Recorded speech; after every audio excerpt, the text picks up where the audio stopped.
මගේ ඇත්තට පොඩි කාලේ මේ ඔය ඉන දකින්නකොට මට තිබ්බ ඇත්තට මේ අපි ඉගෙන ගන්න පාඩම් කරන මේ ටික කරලා ඉවර කරගන්න. ඉවර කරලා නවත්තන්න නැහැ. ඒ මේ ඒ ලෙවල් කරා ඒක පාස් වුණාම ඒක හරි ඒක හොඳයි සතුටේ කියන්නේ. ඒක ඇතුළේ එන්ජොයි වෙනවා.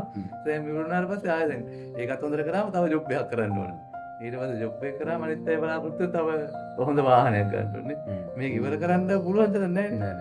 අපි හොයනවානේ තව ඊට වඩා දැනක් නේ හොයන්නේ. හැම වෙලාවෙම ඊට හොයන්නේ ඒ වගේ දැනකට යන්න ගියාම ආයෙ ප්‍රෙෂර් එක. මේ ඔළුව ප්‍රෙෂර් වෙනවා. මෙතන නවත්තන්න බෑනේ අපේ ජීවිතේ.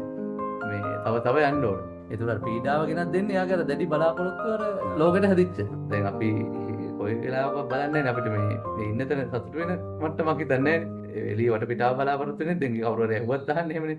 දැන් ඊළඟට මොකද කරන්නේ දැන් මොකද්ද ගෙවල් හදලාද ළමයි හදලාද ඒ වගේනේ. අපි වුණත් සමහර වෙලාවට එහෙමනේ. අපි වුණත් විඳවන කැලලක් ආවොත් ඇත්තටම අපි ඉට වෙලා තියෙන්නේ ඒ හදපු ලෝකෙට අහුවෙලා. අපි හිත හදපු ලෝකෙට අහුවෙලා. කියන්නේ මේක තමයි අපි මිනිහෙක් කියන්නේ හිතක වැඩ කරන විදියනේ. දැන් මිනිස්සුන්ට තේරෙන්නේ නැත්තේ මේ මනසෙන් හදලා දෙන ලෝකයේ තුල තමයි ඒ කියන්නේ ඒ මේ එයාට දුක පීඩා ඔක්කොම දැනෙන්නේ මේ මනසේ තියෙන සිතුවිලි ටිකක් නේ. එයාට ඒක වෙනස් කරගන්න කියන්නේ.